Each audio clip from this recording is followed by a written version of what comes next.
जय जगत गुरु, जय भारत। आप सभी भाई बहनों को मेरी तरफ से प्यार भरा नमस्कार, राम राम। भाई बहनों, विशेषकर भारत देश में जितने भी मेरे हिंदू भाई बहन हैं, जितने भी सनातनी भाई बहन हैं, आप सभी के ऊपर वर्तमान में इस कलयुग में एक बहुत बड़ी मेहर हुई है भगवान की तरफ से, परमात्मा की तरफ से, कि आज वो परमात्मा स्वयं धरती पे प्रकट है। आपको मेरी बातें थोड़ी अजीब सी लग रही होंगी, क्योंकि इस तरह की बातें आज से पहले किसी ने नहीं की। आपके जो गुरुजन हैं, चारों शंकराचार्य हैं, संत महंत हैं, मठाधीश हैं, दुनिया भर के लोग हैं जो आध्यात्मिक रूप से आपका मार्गदर्शन करते हैं, लेकिन किसी ने भी ये बात नहीं कही होगी कि आज इस सृष्टि को रचने वाला भगवान आज इस धरती पे आया हुआ है, प्रकट है। क्योंकि आप लोगों को तो भगवान के विषय में कह रखा है कि वो तो निराकार है, दिखाई नहीं देता। भगवान भी है, भगवान दिखाई भी देता है, भगवान सामने भी आता है, भगवान बातें भी करता है, वो कर भी रहे हैं आज बातें, आशीर्वाद भी दे रहे हैं, सब कुछ। थोड़ा सा धैर्य रखें और निष्पक्ष होके आप इस 1 घंटे के वीडियो को देखिएगा। आज का हमारा जो विषय है वो है सृष्टि के रचयिता कौन है, सृष्टि की रचना किसने की है। आज से पहले हिंदू समाज को केवल यही बात कह के छोड़ दिया जाता था, बहका दिया जाता था। इन जगह जगह बैठे भागवत करने वाले बड़े बड़े पंडाल लेके लोगों को गुमराह करने वाले धर्मगुरुओं के द्वारा, शास्त्रियों के द्वारा, पंडितों के द्वारा, ब्राह्मणों के द्वारा कि सृष्टि की रचना, सृष्टि की उत्पत्ति ब्रह्मा जी ने की है, जबकि ये सरासर झूठ है, कोरा झूठ है। इसका प्रमाण आज आपके सामने आप पीछे देख रहे हैं, श्रीमद् देवी भागवत पुराण है। क्योंकि आज के जितने भी धर्मगुरु हैं, शंकराचार्य, संत महंत, और इन लोगों ने हमें जो 33 करोड़ देवी देवताओं की जानकारी दी है, ब्रह्मा विष्णु महेश जी की जानकारी दी है, जितनी भी हमसे ये पूजा पाठ करवाते हैं, अध्यात्म के विषय में ये जो भी कथा और कहानियां बताते हैं, ऐसा तो है नहीं कि ये धर्मगुरु पहले देवताओं से मिलके आए थे, ब्रह्मा विष्णु महेश जी से मिलके आए होंगे, उसके बाद नीचे आकर इन्होंने कथाएं करना शुरू की है। आप भी जानते हैं, अगर इन धर्मगुरुओं को, इन जगत गुरुओं को, इन शंकराचार्यों को और इन शास्त्रियों को, ब्राह्मणों को अगर अध्यात्म के विषय में किसी भी प्रकार की कोई भी जानकारी प्राप्त है, तो हम सब जानते हैं केवल हमारे धर्म ग्रंथों से हुई है, शास्त्रों से हुई है, गीता जी से हुई है, वेद से हुई है, पुराणों से हुई है। तो इन पुराणों में, इन वेदों में, इन शास्त्रों में, और विशेषकर आज हम चर्चा करने वाले हैं वेद व्यास जी के द्वारा रचित संक्षिप्त श्रीमद् देवी भागवत। ये पुराण आज हमें बताएगा कि सृष्टि की रचना किसने की है, भगवान कौन है। और ये संपूर्ण जानकारी ना हो पाने के चलते आज 90% हिंदू समाज आध्यात्मिक दृष्टि से पूरी तरह गुमराह हो चुका है, विचलित हो चुका है। सभी देवी देवताओं की भक्ति करते करते भी किसी को किसी प्रकार का कोई लाभ नहीं है। किसी का बेटा बीमार रहता है, किसी की औरत को कैंसर है, किसी के आदमी को एड्स है, कोई भूत प्रेत से पीड़ित है। क्योंकि भूत प्रेतों की पूजा करोगे तो भूत प्रेत ही बनोगे, भूत प्रेत ही तुम्हें परेशान करेंगे। और ये वर्तमान के जितने भी नकली धर्मगुरु हैं, ये गुरुजन हैं, संत महंत हैं, इन्होंने केवल हमारे को भूत प्रेतों की ही पूजा करवाई है। क्योंकि परमात्मा के विषय में इनको भी जानकारी नहीं है कि परमात्मा कौन है। तो आज हम बात करेंगे श्रीमद् देवी भागवत को लेके कि सृष्टि के रचयिता कौन है और वास्तव में परमात्मा कौन है, कौन सी भक्ति करने से हमारे को लाभ प्राप्त होंगे, सुख प्राप्त होंगे और इतनी जल्दी प्राप्त होंगे जिसकी कोई सीमा नहीं है। तो जैसे ही हमारे इन धर्मगुरुओं को भगवानों के विषय में, देवताओं के विषय में इन शास्त्रों से ही जानकारी प्राप्त हुई है, तो इन्हीं शास्त्रों में इन वर्तमान के ब्राह्मणों के विषय में, इन वर्तमान के पंडितों के विषय में, ब्राह्मण और पंडित, ये जो शब्द आप मेरे मुंह से सुन रहे हैं, इसका मतलब कोई जाति विशेष नहीं है। नहीं, ब्राह्मण और पंडित आध्यात्मिक मार्ग में उस व्यक्ति को कहा जाता है जो आध्यात्मिक तौर पे किसी का मार्गदर्शन करता है। जैसे संत महंत हैं, मंडलेश्वर हैं, शंकराचार्य हैं, जगह जगह श्री कृष्ण जी की और रामायण का पाठ करने वाले जितने भी छोटे मोटे संत हैं, इनके विषय में इनको ब्राह्मण कहा जाता है, इनको पंडित कहा जाता है। शास्त्रों में जहां भी ब्राह्मण शब्द का प्रयोग है वो आम व्यक्ति या किसी जाति के लोगों के लिए नहीं है, गुरु पद पे बैठे इन संतों के लिए है। तो इन ब्राह्मणों के विषय में, इन धर्म गुरुओं के विषय में हमारे शास्त्र क्या कह रहे हैं, एक नजर डाल लीजिएगा। आपकी आंखें फटी की फटी रह जाएंगी, क्योंकि विशेषकर हम हिंदू समाज से जुड़े भाई बहनों की सबसे बड़ी जो कमजोरी है वो यही रही है कि हमने कभी भी इन शास्त्रों को नहीं पढ़ा। हमने कभी खोल के देखा ही नहीं इन पुराणों को, गीता जी को, कि इनमें क्या लिखा हुआ है भगवान के विषय में, भक्ति के विषय में। और ये जानकारी ना हो पाने के चलते इन नकली ज्ञानहीन धर्म गुरुओं ने भक्ति का हिंडोला बना दिया। आप और हमारी जैसी भोली आत्माओं को भ्रमित कर दिया। जो भी भक्ति साधना इन्होंने बताई, जो भी जादू जंत्र टोने टोटके इन्होंने बताए, हमने लाभ प्राप्त करने के दृष्टि से उनको अपना लिया। नहीं, परमात्मा एक है, उसको पाने का मार्ग भी एक ही है, और उसको प्राप्त करवाने वाला संत भी आज पूरी धरती पे एक ही है। वीडियो को ध्यान से और धैर्य से देखिए। आगे वीडियो शुरू करें उससे पहले हम उस परमपिता परमेश्वर की वंदना करते हैं, उनसे आशीर्वाद प्राप्त करते हैं, ताकि मुझे भी, आप भाई बहनों को उन्हीं से प्राप्त ज्ञान को समझाने में सुविधा हो और आपको भी बड़ी आसानी से ये समझ में आ जाए। परमपिता परमात्मा सारी सृष्टि के रचनहार, कुल मालिक, असंख्य ब्रह्मांडों के स्वामी, जगत गुरु, तीनों लोकों में प्रवेश करके सबका पालन पोषण करने वाले राजाधिराज, आत्माधार, नाथों के नाथ, देवों के देव महादेव, सर्वेश्वर, महेश्वर, मृत्युंजय, अजरो अमर, आदि अनादि, सनातनी प्रभु, जगत पिता जगदीश्वर, श्री श्री 1008 की उपाधि के एकमात्र वास्तविक अधिकारी, शब्द स्वरूपी राम, अकाल मूरत, परम पूज्य, परम धनी, परम संत, परम हंस, संत शिरोमणि, कबीर देव, सतगुरु रामपाल जी भगवान के चरण कमल में हम सभी भाई बहनों का अनंत कोटि दंडवत प्रणाम। तो शुरुआत करते हैं आज के वीडियो की। थोड़ा धैर्य से, थोड़ा ध्यान से सुनने का प्रयास करें, क्योंकि ये जो मानव शरीर हमें परमेश्वर ने दिया है, ये 84 लाख योनियों से भिन्न योनि है और इसकी कीमत का आकलन नहीं लगा सकते। ये शरीर केवल हमारे को परमात्मा की प्राप्ति के लिए मिलता है, भक्ति करने के लिए मिलता है, ताकि हमारी मुक्ति हो जाए, क्योंकि 84 लाख योनियों में मुक्ति नहीं है इस मानव योनि के अलावा। और इस शरीर को ऐसे ही छोटी मोटी भक्ति करके किसी भी ऐरे गहरे धर्मगुरु के द्वारा जो भी साधना, जो भी दीक्षा दे दी गई, उसी को फाइनल मान के यदि आप आंख बंद करके करना शुरू कर देते हैं तो मुक्ति संभव नहीं है, उल्टी दुर्गति संभव है। तो वो एकमात्र परमात्मा, उसकी भक्ति और उसकी भक्ति का मार्ग इस पृथ्वी पे आके आज मानव शरीर में उस कबीर परमेश्वर सतगुरु रामपाल जी महाराज जी ने ठीक ठीक बताई है, और अपने मुंह से उआबाई नहीं बताई। ये जितने भी धर्मगुरु जिन शास्त्रों को आधार बना के आपको कथाएं सुनाते हैं, इन्हीं शास्त्रों में से निकाल निकाल के उंगली रख रख के बताई है।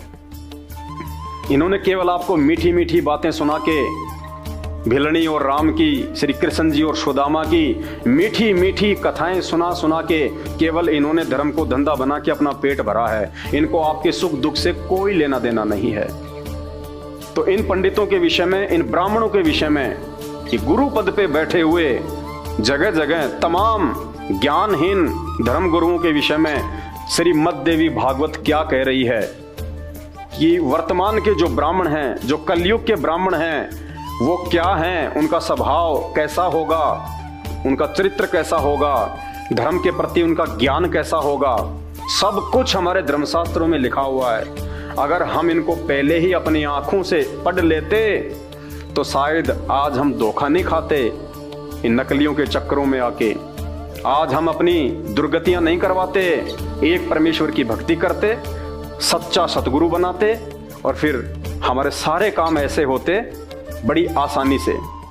तो देखिए, श्रीमद् देवी भागवत सचित्र मोटा टाइप, केवल हिंदी, ये गीता प्रेस गोरखपुर से प्रकाशित है। आप इसको किसी भी ऐसी जगह से जहाँ पे ये मिलते हैं आप लाके 150-200 रुपये का आएगा। आप इसको पढ़िएगा और फिर देखिएगा कि आज तक इन नकली धर्मगुरुओं ने भगत समाज को, हिंदुओं को ये सच्चाई क्यों नहीं बताई। तो ये इसका पेज नंबर 425 है, ध्यान से देख लीजिएगा। और ये छठा स्कंद है, छठा स्कंद और पेज नंबर 425।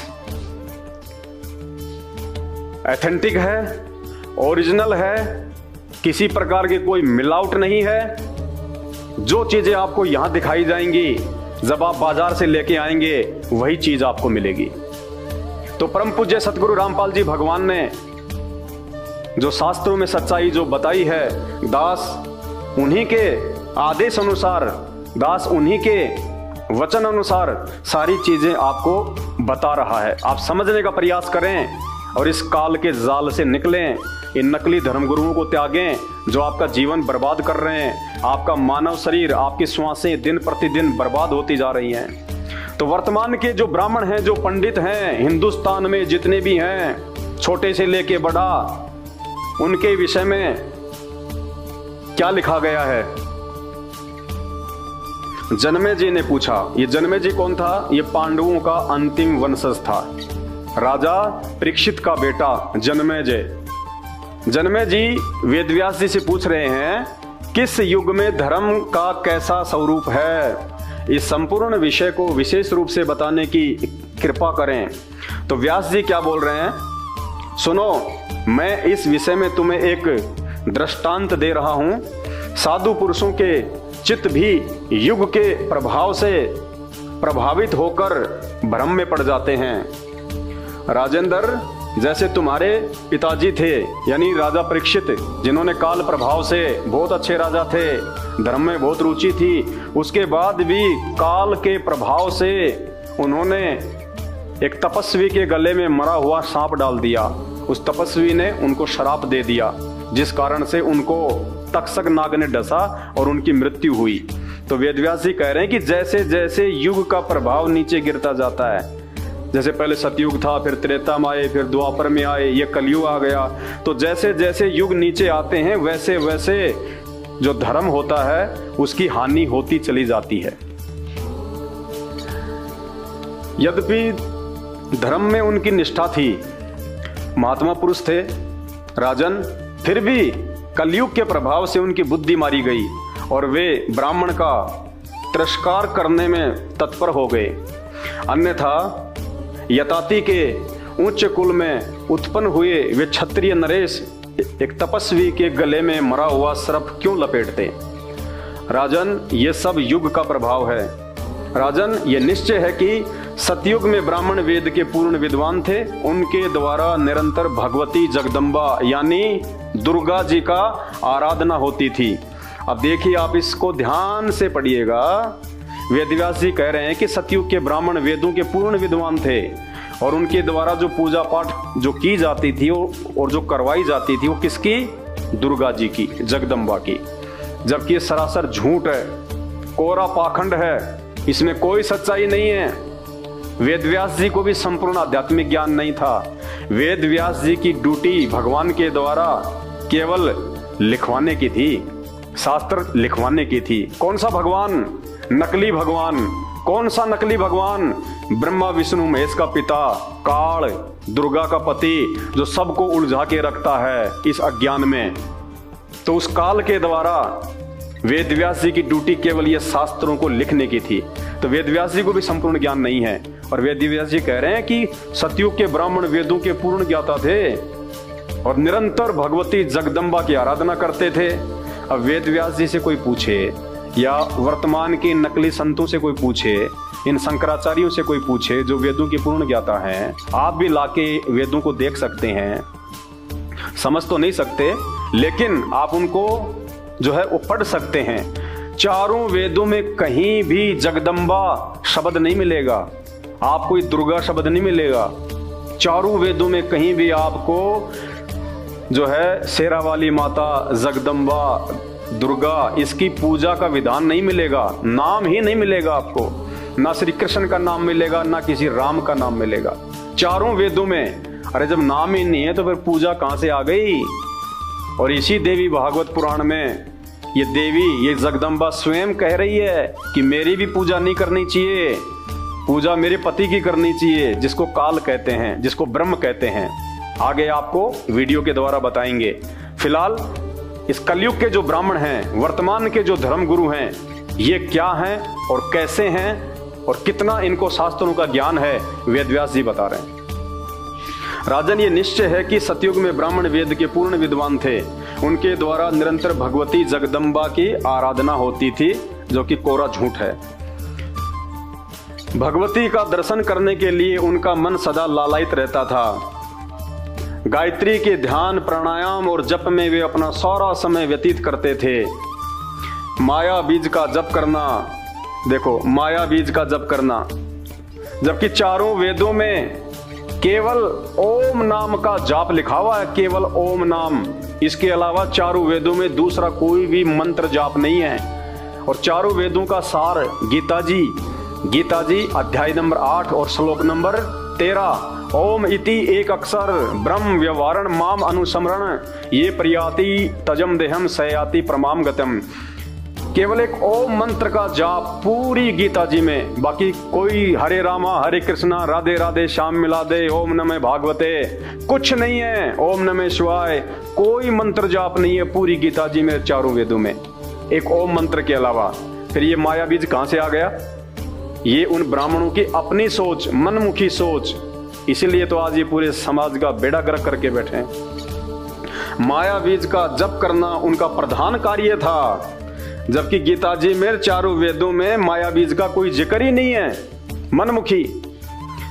प्रत्येक गांव में शक्ति मंदिर का उद्घाटन हो, इस विषय की उनके मन में बड़ी उत्सुकता रहती थी।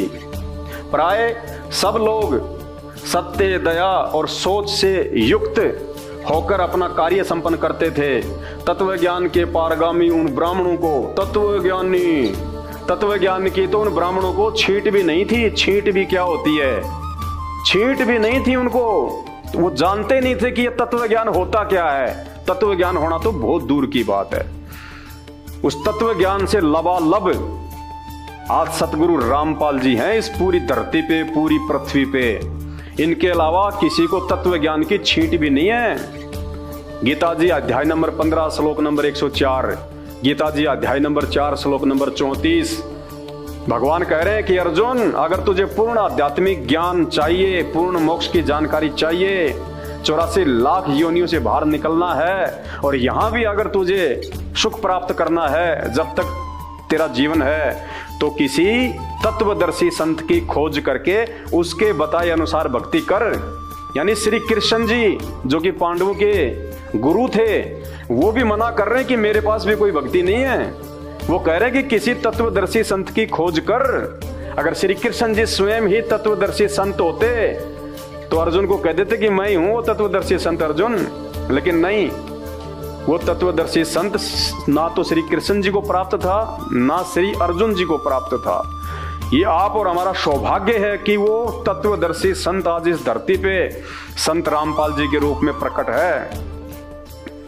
तत्व ज्ञान के पारगामी उन ब्राह्मणों द्वारा जो भी कर्म होता था उसमें सत्य, सोच और दया से ये तीनों गुण निहित रहते थे। सतयुग के क्षत्रियों का प्रधान कर्म था प्रजाओं का भरण पोषण करना। वैश्य लोग सदा खेती, व्यापार और गौ की सेवा में तत्पर रहते थे। राजन, उस पुण्य में सतयुग के शूद्रों के मन में सदा यही भावना रहती थी कि हम दूसरों की सेवा करें। उस श्रेष्ठ युग में प्राय सभी वर्ण भगवती शक्ति जगदम्बा की पूजा करते थे। कैसे सुख प्राप्त होगा? जो जगदम्बा खुद अपनी भक्ति करने के लिए इसी देवी भागवत पुराण में राजा हिमालय को उपदेश देते समय कह रही है कि राजन, मेरी भी पूजा व्यर्थ है, मेरी भी पूजा नहीं करनी चाहिए। और ये सतयुग के ब्राह्मण जो अपने आप को ये तत्वज्ञानी समझते थे, ये निरंतर जगदम्बा की ही पूजा करते रहते थे। आपको पता चलेगा, वीडियो ध्यान से देखना आगे। फिर क्या कह रहे हैं? धर्म की यही स्थिति त्रेता में भी रही, परंतु कुछ हास हो गया। यानी सतयुग के बजाय त्रेता युग में धर्म का कुछ पतन हो गया। सतयुग की जो स्थिति थी वह द्वापर में विशेष रूप से डाउन हो गई। राजन, अब देखिए ध्यान से भाइयों और बहनों, राजन, उन प्राचीन युगों में जो राक्षस समझे जाते थे, कौन से युगों में? सतयुग, त्रेता और द्वापर में जो राक्षस समझे जाते थे, राक्षस, उन प्राचीन युगों में, उन 3 युगों में जो राक्षस कहे जाते थे, जो राक्षस समझे जाते थे, वो कौन होंगे? वे कलयुग में ब्राह्मण माने जाते हैं। आज के ये धर्मगुरु, ये शंकराचार्य, ये ब्राह्मण, ये संत महंत, ये कलयुग, ये सतयुग के राक्षस हैं। कोई अपनी तरफ से नहीं बोल रहा, तुम्हारी आंखों के सामने लिखा हुआ है। मार्केट से 200 रुपए खर्च होंगे, लाके पढ़ लेना। क्या कह रहे हैं ये पुराण? वेदव्यास जी कह रहे हैं जन्मे जी को कि सतयुग में जो राक्षस समझे जाते थे, राक्षस कौन होते हैं? जो लोगों को जो दुखी करते हैं, जो बेवजह लोगों को जो ठगते थे, जो पाखंड करते थे, जिनमें कोई दया नाम की कोई चीज नहीं होती। क्या कह रहे हैं वेदव्यास जी कि राजन, उन प्राचीन युगों में जो राक्षस समझे जाते थे, वे इस कलयुग में ब्राह्मण माने जाते हैं। कली यानी कलयुग, वे इस कलयुग में ब्राह्मण माने जाते हैं। ब्राह्मण ये धर्मगुरु वर्तमान के, जिनको आप अपना गुरुजी कहते हैं। जितने भी सारे के सारे आ गए, नाम लेने की आवश्यकता नहीं है, क्योंकि नाम तो सबका मैं जानता नहीं। एक संत रामपाल जी महाराज जी को छोड़ के, संत रामपाल जी परमेश्वर को छोड़ के, जितने भी देश विदेश में, हिंदुस्तान में नहीं, पूरे विश्व में जितने भी ये जगत गुरु, धर्म गुरु, परमहंस, शंकराचार्य और छोटे मोटे ये भागवत करने वाले, ये सारे के सारे इस देवी भागवत पुराण के अनुसार सतयुग के राक्षस हैं। क्यों हैं? वेदव्यास जी बता रहे हैं कि राक्षस वर्तमान के ब्राह्मणों को क्यों कहा जाता है। क्योंकि अब के ब्राह्मण प्राय पाखंड करने में तत्पर रहते हैं। इस कलयुग के ब्राह्मण, ये धर्मगुरु पाखंड करने में तत्पर रहते हैं। अरे ये तो 5000 साल पहले की बात बता रहे हैं वेदव्यास जी, उस समय के ब्राह्मणों की बात बता रहे हैं। जबकि 5000 साल और वर्तमान में तो रात दिन का अंतर है। कितना स्तर नीचे गिर गया। 100 साल पहले हमारे बुजुर्गों में कितना प्यार, प्रेम और दया भाव था, और आज देख लो। तो इसी प्रकार 5000 साल पहले के जो ब्राह्मण थे द्वापर युग के अंत में, उनके विषय में वेदव्यास जी कह रहे हैं कि उनका भी जो व्यवहार था वो राक्षसों जैसा है। तो वर्तमान समय के जो ब्राह्मण हैं, जो वर्तमान में जो ये धर्मगुरु हैं, इनका क्या होगा आप खुद आइडिया लगा लो। क्योंकि अब के ब्राह्मण प्राय पाखंड करने में तत्पर रहते हैं। तो पाखंड ही कर रहे हैं सारे के सारे, जितने भी धर्मगुरु हैं सब पाखंड कर रहे हैं। किसी के पास भी सही भक्ति विधि नहीं है। कोई क्या मंत्र दे रहा है, कोई क्या मंत्र दे रहा है, कोई क्या साधना बताता है, कोई क्या आरती बताता है। सर्व दान दक्षिणा लेने का तरीका पाखंड इसी को कहते हैं। पाखंड का मतलब ये नहीं होता कि वो अपने वस्त्र उतार के और नंगा होके और जो है वो घूमने लग जाए। और उनकी भी कौन सी कमी है हमारे देश में, नंगा होके घूमने वालों की। आप जैन समाज में देख लीजिएगा, जितने भी हैं सारे के सारे नंगे होके घूमते हैं। अरे नंगा होके घूमने से भगवान मिलता है क्या? अगर नंगा होके घूमने से भगवान मिले तो जितने भी जो ये जानवर हैं, ये सब बेचारे नंगे घूमते हैं, इनको तो कब का भगवान मिल जाता। नंगा होके घूमने से भगवान मिलेगा, ये किसी भी धर्म में नहीं लिखा हुआ, किसी भी शास्त्र में नहीं लिखा हुआ। इसी को पाखंड कहते हैं। इसी का नाम पाखंड है। मन मर्जी से जो मर्जी रास्ता अपना लो, उसी का नाम है पाखंड। क्योंकि अब के ब्राह्मण प्राय पाखंड करने में तत्पर रहते हैं। दूसरों को ठगना, पूजा के नाम पे, हवन के नाम पे, दान दक्षिणा के नाम पे तुम ये करोगे तो तुम्हारे घर में ऐसा हो जाएगा, वास्तु के नाम पे, ज्योतिष के नाम पे, तंत्र के नाम पे, जंत्र के नाम पे, मंत्र के नाम पे ये पूजा पाठ करो, तुम्हारा काम धंधा ठीक हो जाएगा। सिर्फ दूसरों को ठगना स्पष्ट लिखा हुआ है वर्तमान के जो ब्राह्मण हैं, जो धर्म गुरु हैं, उनके बारे में। दूसरों को ठगना, झूठ बोलना, सारी झूठ बोल रहे हैं। तुम्हें भक्ति मार्ग की कोई भी बात ये सच नहीं बता रहे जो शास्त्रों में लिखी हुई है। सब मनमुखी, उसका गुरु, उसका गुरु, उसका गुरु, पीढ़ी दर पीढ़ी।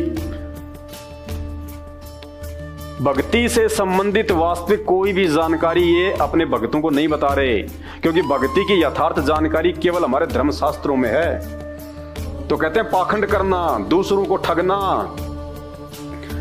और वैदिक धर्म कर्मों से अलग रहना। वैदिक धर्म कर्म, वैदिक यानी वेदों में लिखी हुई जो धर्म की जानकारी है, जो कर्म है, उनसे अलग रहना। यानी वेदों के अलावा, शास्त्रों के अलावा अपनी मनमुखी भक्ति लोगों को बताना, मनमुखी मंत्र जाप बताना। राधे राधे श्याम मिला दे, ये कोई मंत्र है? कहाँ लिखा हुआ है? श्री कृष्ण जी ने जाप किया था या फिर राधा जी ने जाप किया था ये मंत्र, राधे राधे श्याम मिला दे, हरे रामा हरे कृष्णा? बताइए, श्री कृष्ण जी ने कभी कहा कि तुम हरे रामा हरे कृष्णा जपो? श्री कृष्ण तो उनके शरीर का नाम था। श्री कृष्ण तो बेचारे खुद दुर्वासा को अपना गुरु बना के ओम नाम का जाप किया करते थे। श्री रामचंद्र जी त्रेता युग में वशिष्ठ को अपना गुरु बना के ओम नाम का जाप किया करते थे। और हम हरे रामा हरे कृष्णा, हरे रामा हरे कृष्णा, इसी को पाखंड कहते हैं। झूठ बोलना और वैदिक धर्म कर्मों से अलग रहना कलयुगी ब्राह्मणों का स्वाभाविक गुण बन गया है। क्या बन गया?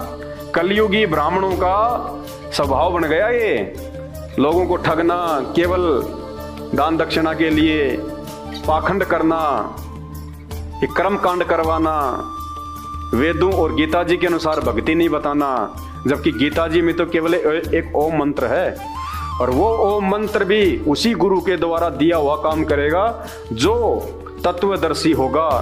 तो तत्वदर्शी गुरु, तत्वदर्शी संत वर्तमान में इस पूरी धरती पे संत रामपाल जी के अलावा दूसरा नहीं है। एक बार सत्संग सुन के देखना। इस वीडियो के ऊपर लिंक में आपको एक सृष्टि रचना का लिंक मिलेगा, 2.5-3 घंटे का सत्संग है। बाकी YouTube पे जाके सर्च करना सृष्टि रचना संत रामपाल जी महाराज, आपकी आंखें खुल जाएंगी कि आज से पहले हम कहां सोए पड़े थे। कलयुगी ब्राह्मणों का स्वाभाविक गुण बन गया है। क्या लिखा हुआ है आगे? वे कभी वेद नहीं पढ़ते। अरे जो वेद ही नहीं पढ़ेगा वो वेद के अनुसार भक्ति कहां से करवाएगा? ये व्यास जी लिख रहे हैं। 5,500 साल पहले के पंडित भी वेद नहीं पढ़ते थे। मनमुखी जाप, मनमुखी मंत्र, मनमुखी साधना, मनमुखी सारे के सारे कर्म कांड। तो वर्तमान के ब्राह्मण तो कहां से वेद पढ़ेंगे? और अगर वो पढ़ेंगे तो कहां से उनको समझ में आएंगे? वे कभी वेद नहीं पढ़ते, शूद्रों की सेवा में तत्पर रहते हैं। यानी कोई भी कहीं भी उनको पूजा पाठ के लिए बुला लो, तुरंत दौड़ चले जाएंगे, क्योंकि अच्छी दान दक्षिणा मिलेगी। शूद्रों की सेवा में सदा तत्पर रहते हैं। दंभ करने वाले लोग कलयुग में चतुर कहलाते हैं। दंभ करने वाले यानी पाखंड करने वाले, अभिमान करने वाले लोग इस कलयुग में चतुर कहलाते हैं। मीठा मीठा बोलने वाले, राम और भिलनी की कथा ढोलक पेटी लेके सुनाने वाले, आपको ऐसे ऐसी हृदय विदारक बातें बताएंगी, मीठी मीठी, आपकी आंखों से आंसू आएंगे। और उस पंडाल से बाहर निकलते फिर वही लड़ाई झगड़ा, मन में टेंशन, सो चिंता, उसका लेना उसका देना। क्योंकि मनमुखी भक्ति से कभी मन शांत हो ही नहीं सकता, चाहे आपको कोई कितना ही अपने स्वार्थ के लिए लुभाने का प्रयास करे। ब्राह्मणों में अभिमान भरा रहता है, अभिमानी हो गए। कोई इनसे सवाल कर ले, गोल मटोल कर जाते हैं, जवाब नहीं देते। आप देखते नहीं है देवकी नंदन ठाकुर जी, इनसे माइक पे कोई सवाल कर लेता है कि शिवलिंग के ऊपर दूध चढ़ाने से क्या फायदा है, वो तो गंदगी में जाता है। आप देखते हैं उनके वीडियो कैसे डांट मारते हैं। अरे भैया, वो लोग शास्त्र पढ़ के तुमसे सवाल कर रहे हैं, तुम भी शास्त्र पढ़ के जवाब दो जो लिखा हुआ है जो शास्त्रों में।